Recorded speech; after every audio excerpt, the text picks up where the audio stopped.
करिश्मा, रेशमा और मनीषा 3 बहनें हैं। उनका एक भाई भी है, मयंक। मयंक अपनी बहनों को बहुत प्यार करता है, लेकिन मयंक की पत्नी सविता इस मामले में मयंक से बिल्कुल ही अलग है।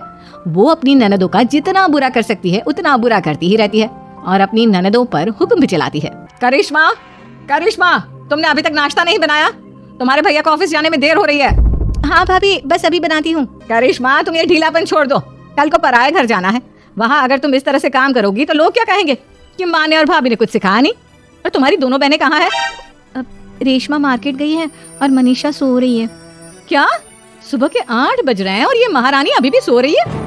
ये कहते हुए सविता अपनी सास दुर्गा देवी के पास जाती है। माँ जी, देख रही हो अपनी बेटियों के तौर तरीके? क्या हुआ बहू, सुबह सुबह क्या कर दिया मेरी बेटियों ने? अरे एक तो अभी अभी उठकर किचन में गई है, दूसरी सुबह सुबह बाहर चली गई और तीसरी अभी तक सो रही है। क्या करूं मैं इन तीनों का, मैं तो परेशान हो गई हूँ। जाकर उठा उसे और रेशमा से मैं बात करती हूँ।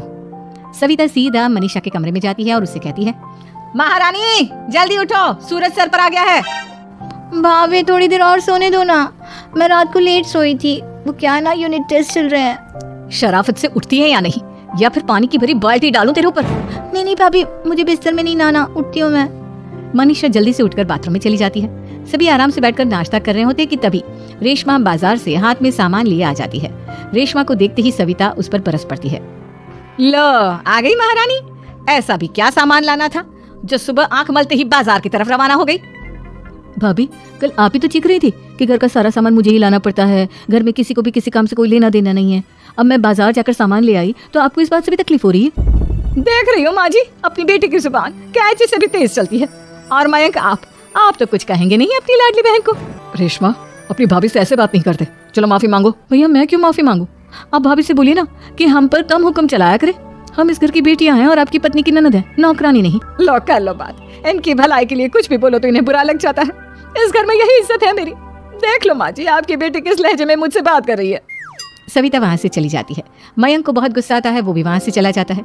फिर करिश्मा रेशमा को समझाती है, रेशमा, तुम्हें भाभी से माफी मांग लेनी चाहिए थी ना।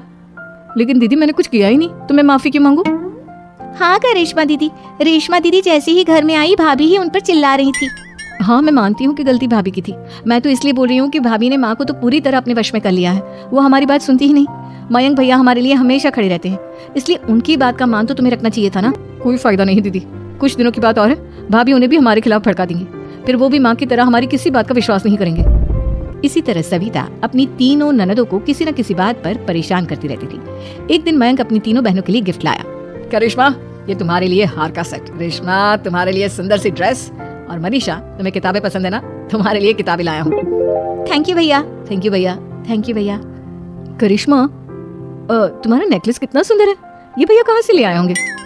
मैंने भैया को 3 दिन पहले फोन पर ये डिजाइन दिखाया था और आज भैया ये ले आए। सविता तो अपनी ननदों के गिफ्ट्स देखकर जल गई और करिश्मा का नेकलेस तो उसे भी बहुत पसंद आया था। अपनी बहनों के लिए कितना अच्छा नेकलेस लेकर आए हैं, मुझे कभी कोई गिफ्ट नहीं दिया। मैं आज ही ये हार चुरा लूंगी। रात में सविता करिश्मा का हार चुरा लेती है और इसी तरह उसे अपनी ननदों की जो भी चीज अच्छी लगती वो उसे मांगती नहीं, बल्कि रात के अंधेरे में चुरा लेती। इसी तरह दिन बीतते गए और सविता ने मयंक के दिल में भी उसकी बहनों के लिए नफरत पैदा कर दी।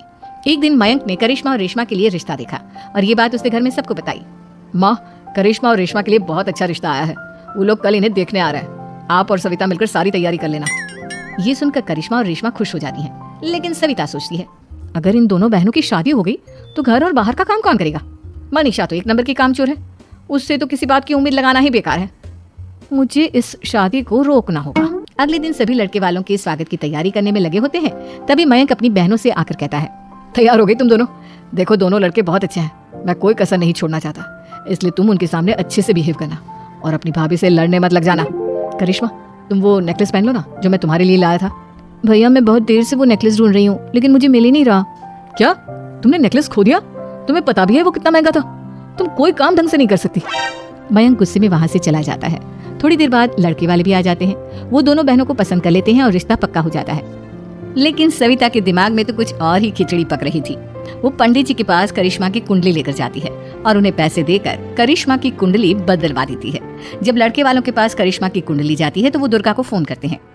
बहन जी, हमने करिश्मा की कुंडली अपने पंडित जी को दिखाई थी।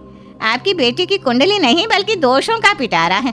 देखिए, मैं और मेरे पति इन सब बातों में बहुत विश्वास करते हैं, इसलिए हम आपकी बेटी से अपने बेटे की शादी नहीं करा सकते। इस तरह करिश्मा का रिश्ता टूट जाता है और सभी घर वालों को बहुत दुख होता है। अब कविता सोचती है, चलो करिश्मा का तो रिश्ता टूट गया, अब रेशमा का भी रिश्ता तोड़ना है।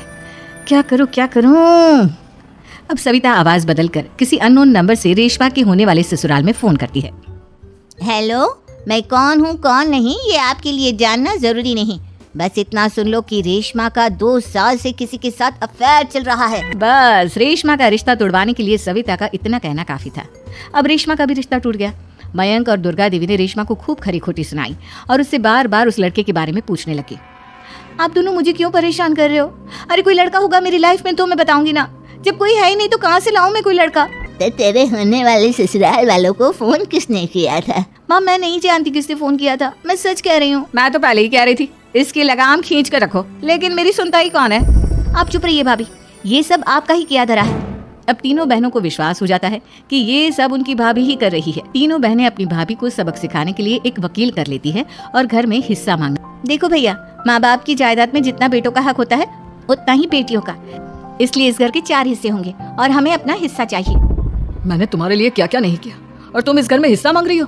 भैया, आप और माँ हम बहनों की कोई बात नहीं सुनते हो और भाभी हमारी शादी नहीं होने देगी क्योंकि उन्हें लगता है कि आप हमारी शादी में ज्यादा पैसा लगाओगे और उन्हें हम जैसी फ्री की नौकरानी कहाँ मिलेगी। तो हम भाभी के साथ तो रह नहीं सकते, हम बहनों को अपना हिस्सा चाहिए। अरे तुम्हें शर्म आनी चाहिए अपनी भाभी पर ऐसा इल्जाम लगाते हुए, वो तुम्हारे बारे में कितना सोचती है। हाँ माँ, भाभी हमारे बारे में बहुत सोचती है, दिन रात बस यही सोचती रहती है कि किस तरह से अपनी तीनों ननदों को परेशान करूं और कभी मुझे पढ़ने भी नहीं देती।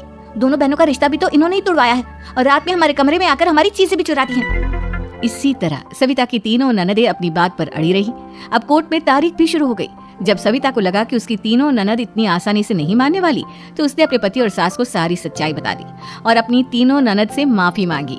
मयंक और दुर्गा को भी अपनी गलती का एहसास हो गया। अब सविता खुद करिश्मा और रेशमा के लिए अच्छा रिश्ता ढूंढती है और उनकी शादी करवाती है।